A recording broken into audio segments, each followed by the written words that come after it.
So yeah, when it comes to Android tablets, it's really hard to beat this kind of performance here at this price point. This thing is really awesome.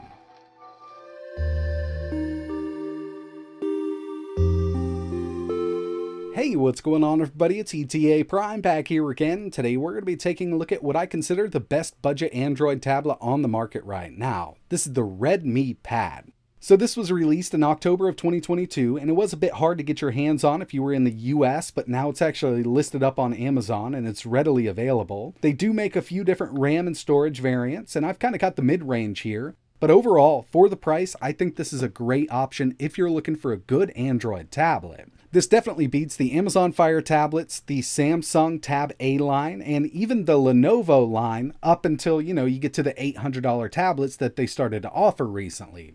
And spending $800 to $1,000 is a bit ridiculous when it comes to Android tablets, but I've done it with the Samsung Galaxy Tab S8 Ultra, and that one didn't even come with a charger.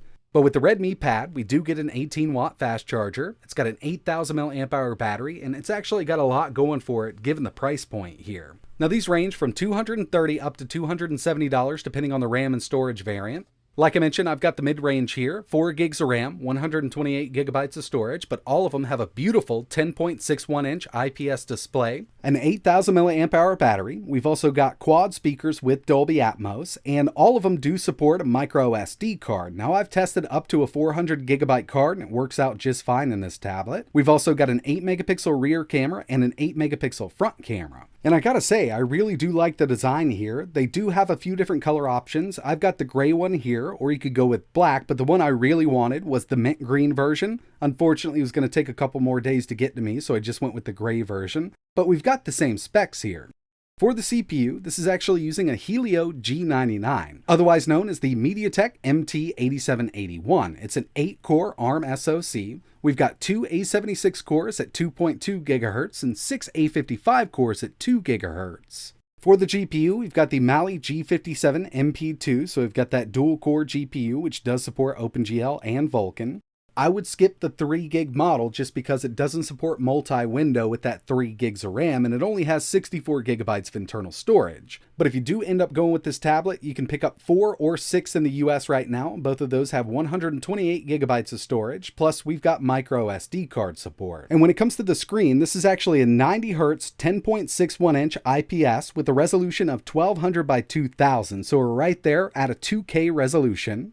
It's got 400 nits of brightness and an aspect ratio of 5:3, which seemed odd at first, but I actually really like the way this thing looks. We've also got those built-in quad speakers with Dolby Atmos, 8 megapixel front and rear camera, AC Wi-Fi, so we can pick up that 5 gigahertz network, Bluetooth 5.2, an 8,000 mAh battery with 18-watt fast charging capabilities, and this is running Android 12 with MIUI 13. And they are offering 3 years of security updates for this tablet.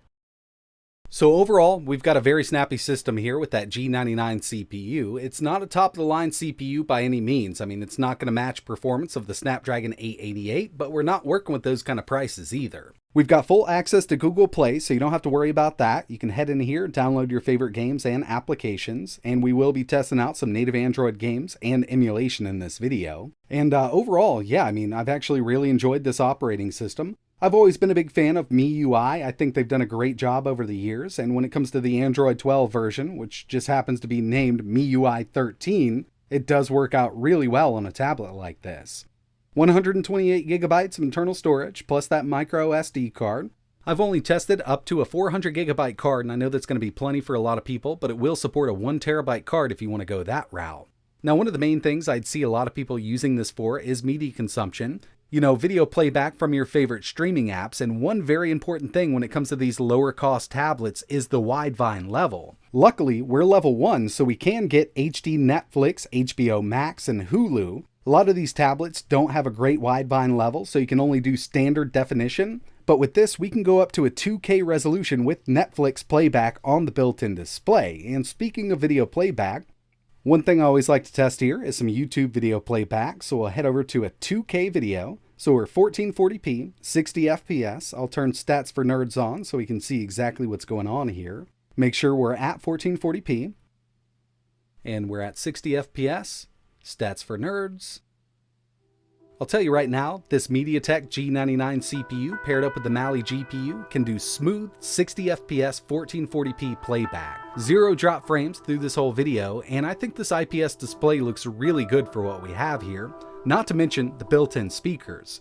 Quad speakers with Dolby Atmos, and it's not going to be as good as something like the iPad Pro or even the new Galaxy Tab S8 Ultra, but it does beat the Samsung Galaxy Tab A line and any of the Fire tablets that have ever been produced.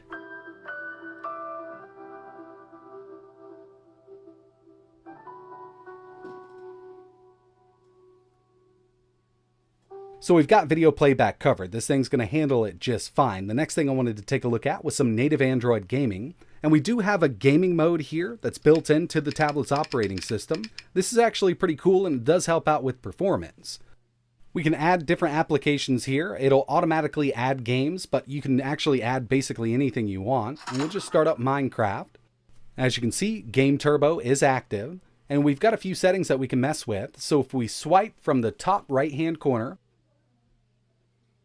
we can actually clear the RAM directly from here, which, if you've got a lot of stuff open up in the background is going to help out. But the most important thing here is performance mode. So we can turn performance mode on or off. And basically what this is going to do is allow the CPU and GPU to reach its max frequencies for much longer. And this really does help out with gaming. Even with something like Minecraft, I noticed a little jump in performance, about 12 FPS. We've also got a built-in video recorder and do not disturb, but the main thing I've been messing around with is performance mode with gaming, and something like Minecraft is going to run great on this tablet. I mean, you don't even need performance mode for a game like this. This is just a very well optimized game, and of course you can use a controller with these games. We've got Bluetooth 5.2 built in. So the next one here is Asphalt 9, and I've just got my Xbox controller connected over Bluetooth. Another one that performs really well on this tablet.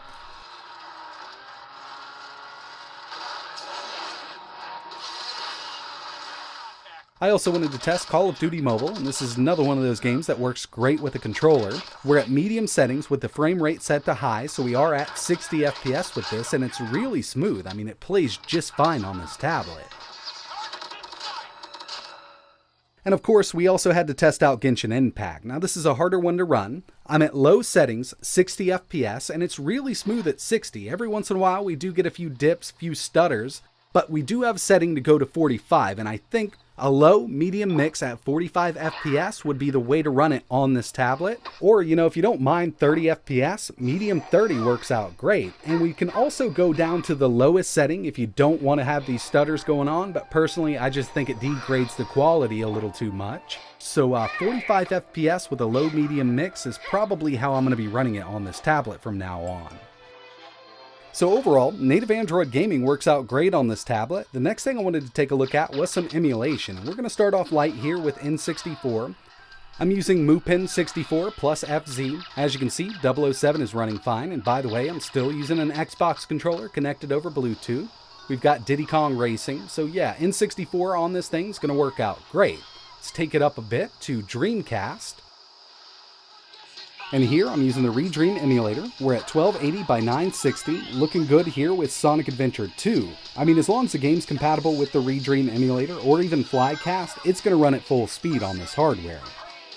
Another one that works great is PSP using the PPSSPP emulator. We've got Tekken 6, Vulcan backend, 3x resolution. Not a super hard game to run. I consider this a mid-range game, and at 3x it's looking great.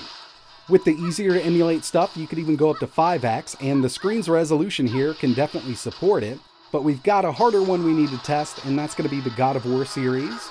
Here's Ghost of Sparta. With this, I had to go down to 2x. We're still using the Vulcan backend, but it's running great. So if we can run, Chains of Olympus and Ghost of Sparta at full speed, we're not going to have an issue with other PSP games. And I don't have any hacks going on right now. There is a chance we could go up to 3x, but even at 2x, it still looks great on this display, and it's running fine. I mean, this is just one of those games that's really hard to run on lower-end devices, but the Redmi Pad can definitely handle it, and surprisingly enough, this actually does a pretty decent job with Gamecube and Wii also. I'm using Dolphin MMJR. It's kind of a modified version of the Dolphin emulator, so we do have a few hacks going on here with Auto Modalista, but it's running at 60 FPS. A few dips here and there, but this is a harder one to emulate. So obviously the easier stuff is going to run much better. You want to go with Mario Kart or even Sunshine, you're going to have a great time with it. Now with Mario Kart here, I did have to swap over to the OpenGL backend. I just get a black screen when I'm using the Vulkan backend on Android with this game, but yeah, it's running really well.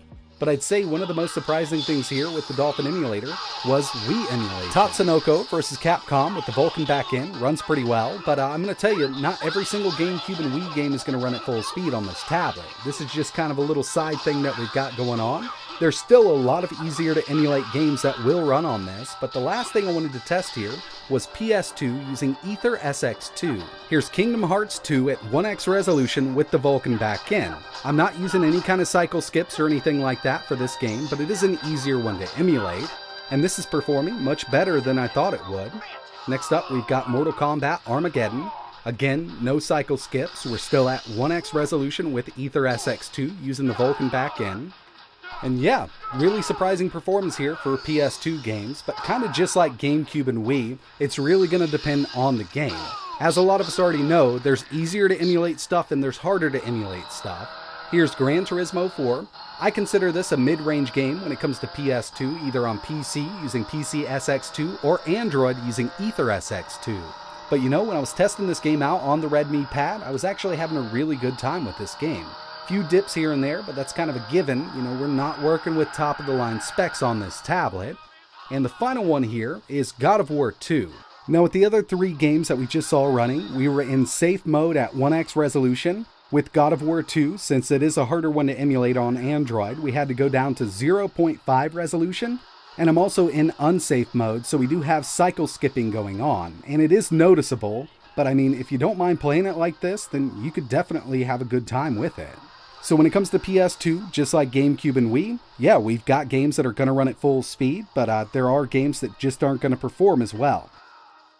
And the final thing I tested was battery life. Remember, we've got an 8,000 milliamp hour battery, and I ran a 1080p video loop with the screen brightness at 75%. We got 12 hours and 18 minutes out of it. So the battery life on this thing is looking really good, and you know, when it comes to continuous gaming, I wouldn't doubt we could do 6 hours straight with this unit. So overall, I think the Redmi Pad is a great performing tablet for the price, and yeah, it is coming in more expensive than the Amazon Fire 10, but you're getting a lot more out of it. Build quality, software, and performance, I mean, this beats it hands down. And some people might not consider this a budget tablet, given that it's coming in at around $240 to $270, depending on the RAM variant. But if you take a look at other tablets on the market right now, for instance, the Tab S8, $500, the Tab S8 Ultra, $1,100. So yeah, I would still consider this a lower cost budget tablet. And overall, I think it's a great option if you're looking for something around this price point. But that's going to wrap it up for this one. If you're interested in learning more, maybe even picking one of these up, I will leave a couple links in the description. You can actually pick these up on Amazon right now. And you know, if you've got any questions or you want to see anything else running on this, just let me know in the comments below. And like always, thanks for watching.